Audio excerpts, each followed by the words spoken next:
I'll say, Jesus, I tried. You are my purpose for being alive. All the glories of this world do not compare to the day when I meet you. I'll stare in your eyes when you ask me how far. I'll say, Jesus, I tried. You are my purpose for being alive. All the glories of this world do not compare to the day when I meet you. I'll stare in your eyes when you ask me how far. I'll say, Jesus, I tried. You are my purpose for being alive. All the glories of this world do not compare to the day when I meet you. I'll stare in your eyes when you ask me how far. I'll say, Jesus, I tried. You are my purpose for being alive. All the glories of this world do not compare to the day when I meet you. I'll stare in your eyes when you ask me how far. I'll say, Jesus, I tried. You are my purpose for being alive. All the glories of this world do not compare to the day when I meet you. I'll stare in your eyes when you ask me how far. I'll say, Jesus, I tried. You are my purpose for being alive. All the glories of this world do not compare to the day when I meet you. I'll stare in your eyes when you ask me how far. I'll say, Jesus, I tried. You are my purpose for being alive. All the glories of this world do not compare to the day when I meet you. I'll stare in your eyes when you ask me how far. I'll say, Jesus, I tried.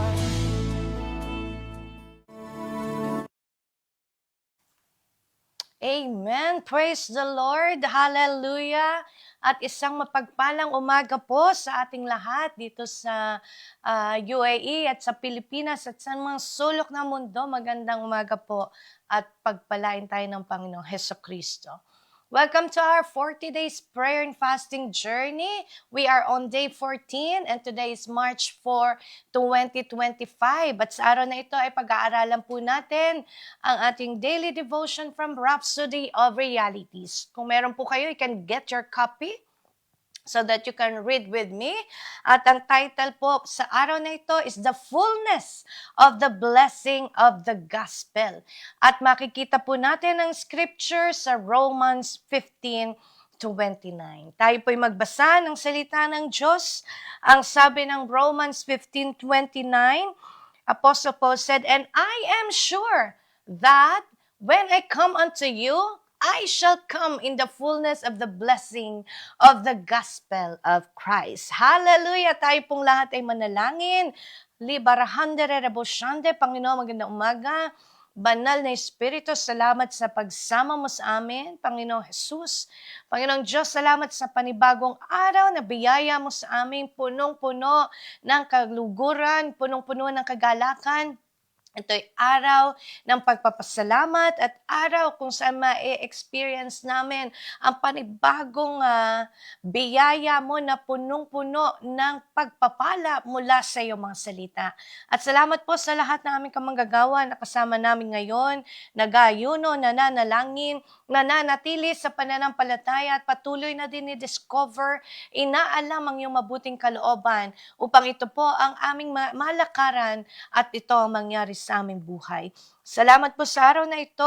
Malwalhati ang pangalan ng aming Panginoong Jesucristo. Ito po'y aming dalangin. Lahat ng nakikinig at nakikipanalangin magsasabi ng Amen. Praise the Lord.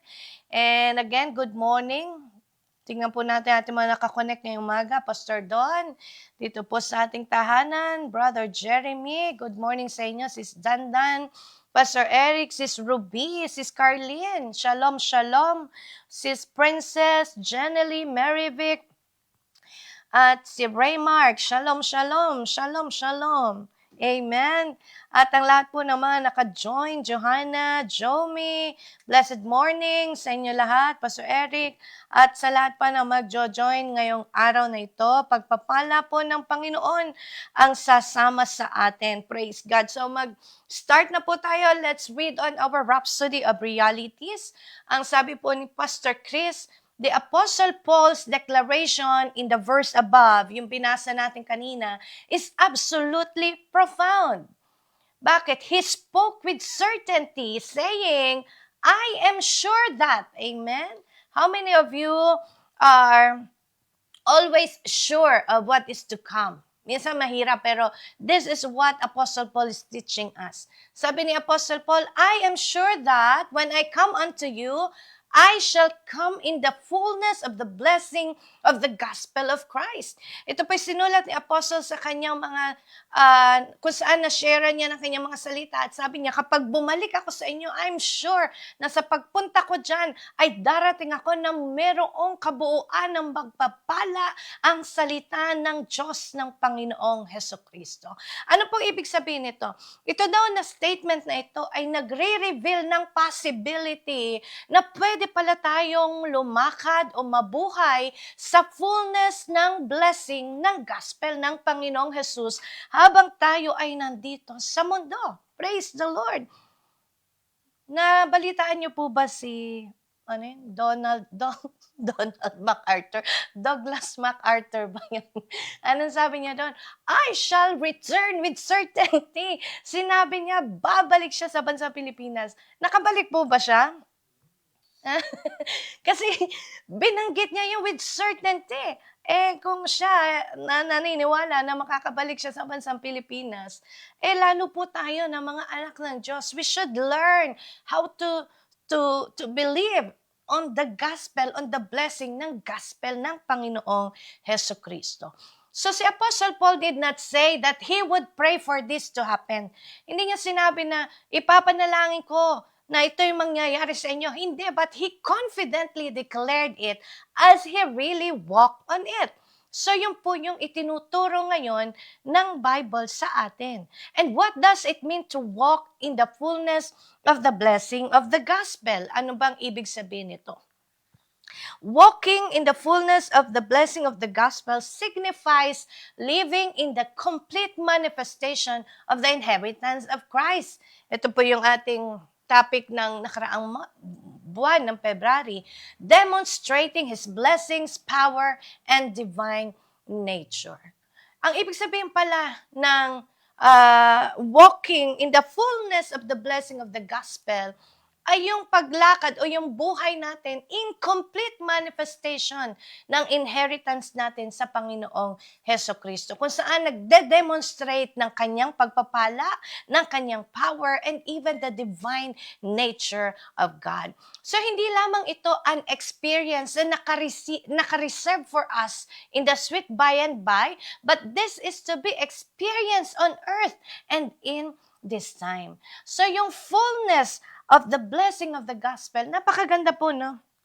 When you hear about the gospel, the word gospel, ano agad ang naiisip natin? Amen. Ang gospel po ay hindi lamang basta blessing.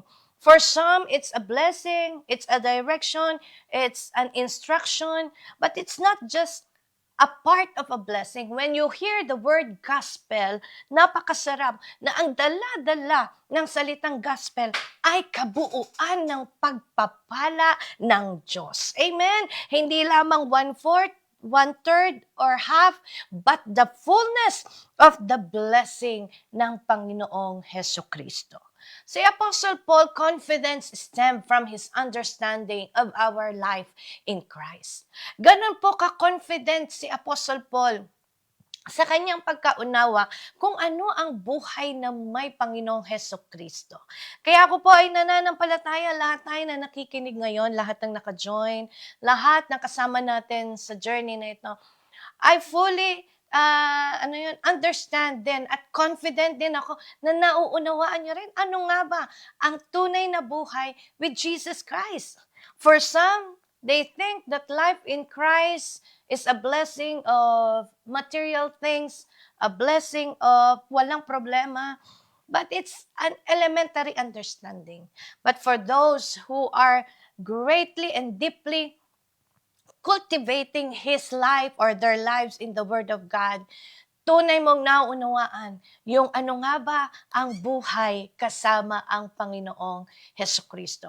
It is being confident in the blessing, in the fullness, amen, in the manifestation ng inheritance natin with Jesus Christ.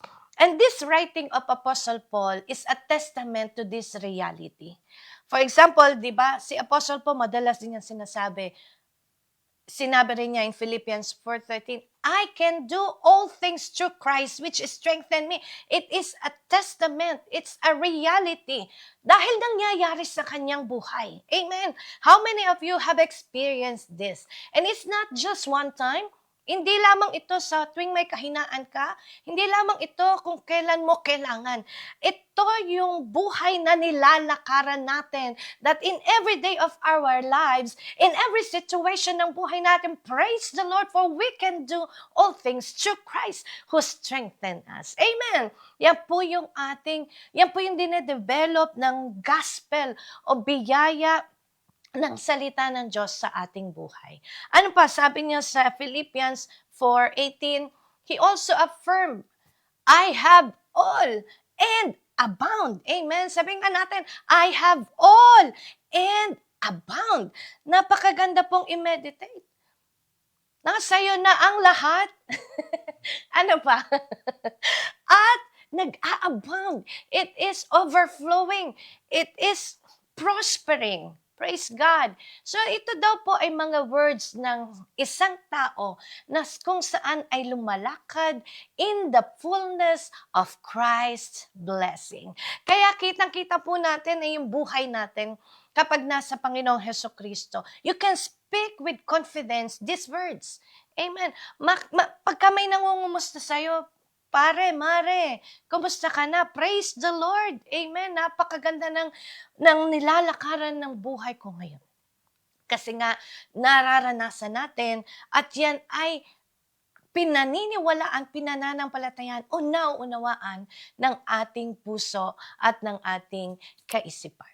So this fullness is not theoretical. Hindi po ito theory, katulad ng pinag-aaralan sa mga science. But it is real and attainable. Kaya bang ma-reach? Yes! Kung si Apostle Paul naranasan niya, bakit hindi natin pwedeng maranasan? Noong panahon nila ay grabe ang persecution. But then, you see the situation of Apostle Paul, even he's in prison, still, he can say all these things, that he is walking in the fullness of the blessing of the gospel. Amen. However, marami nga daw po ang nakaka-miss out because they yield to fear or follow the wrong path. Sabi ni Pastor Chris, marami yung nami-miss out yung ganitong buhay dahil instead of yielding in the word, ay natatakot sila or nasusundan nila ay yung wrong path. But Paul understood his identity in Christ. He declared in Galatians 2:20, I am crucified with Christ, nevertheless I live. Yet not I, but Christ lived in me. And the life which I now live in the flesh, I live by faith of the Son of God, who loved me and gave Himself for me. Ito po yung sabi ni Pastor Chris, what a consciousness. Amen. Kailangan mo pala lang maging conscious. Di ba tayong mga tao, ang dami natin mga consciousness. Ano yun? Conscious tayo pagka yung damit natin ay parang hindi umaakma dun sa sa situation or sa event na pupuntahan mo, o kaya conscious ka kasi parang sabi mo medyo nadagdagan yung timbang mo. Ang dami natin mga consciousness.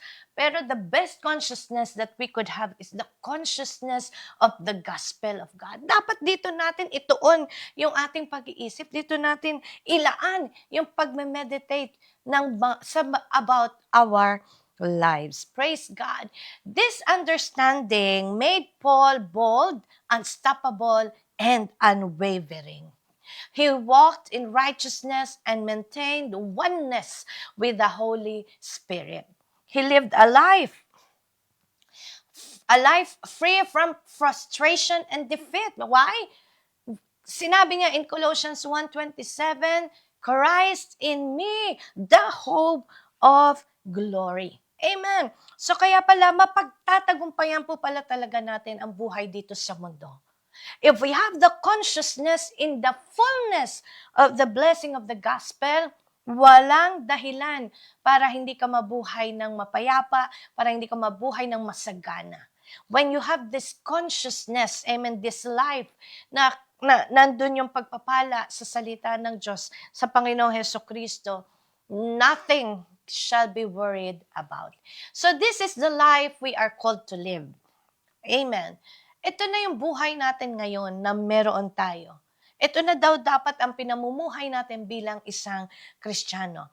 A life of victory, dominion, and glory in the fullness of the blessing of the gospel of Christ. So today, live in the consciousness of your divine inheritance, demonstrating God's glory, power, and righteousness. Di ba kasi madalas tayong ma-conscious sa lalo na pag tayo nagkakamali o nagawa natin isang kasalanan, more on yung consciousness natin dun sa sin rather than sa forgiveness.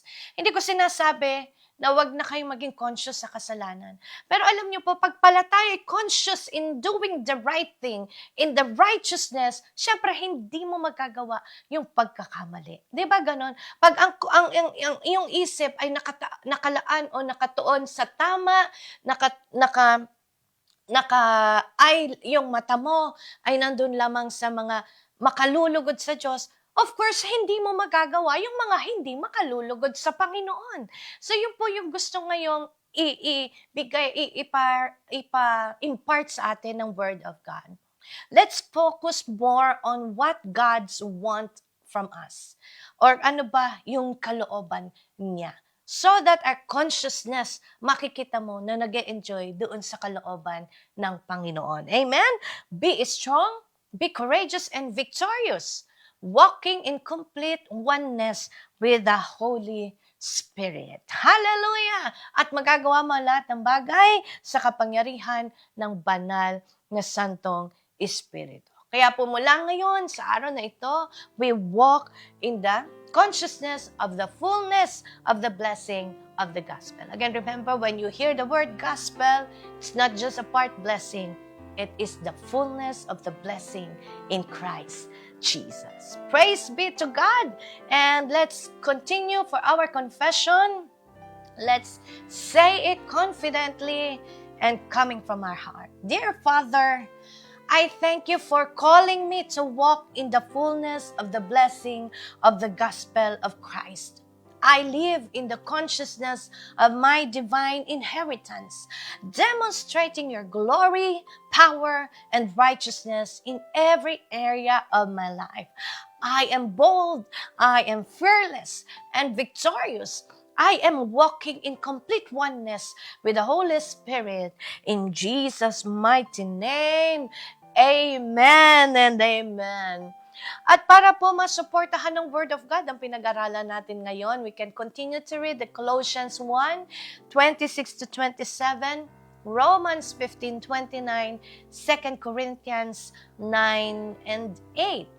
At sa lahat po ng mga nag-aaral o nagbabasa or nagplano na magkaroon ng one-year Bible reading plan. The reading for today is in Mark 10, 32-52 and Numbers chapter 14 and 15. For 2 years Bible reading plan, kung hindi ka pa simula mo na sa araw na ito, maganda na mabasa po natin ang salita ng Diyos. Let's have a desire to read the Bible in a year or two.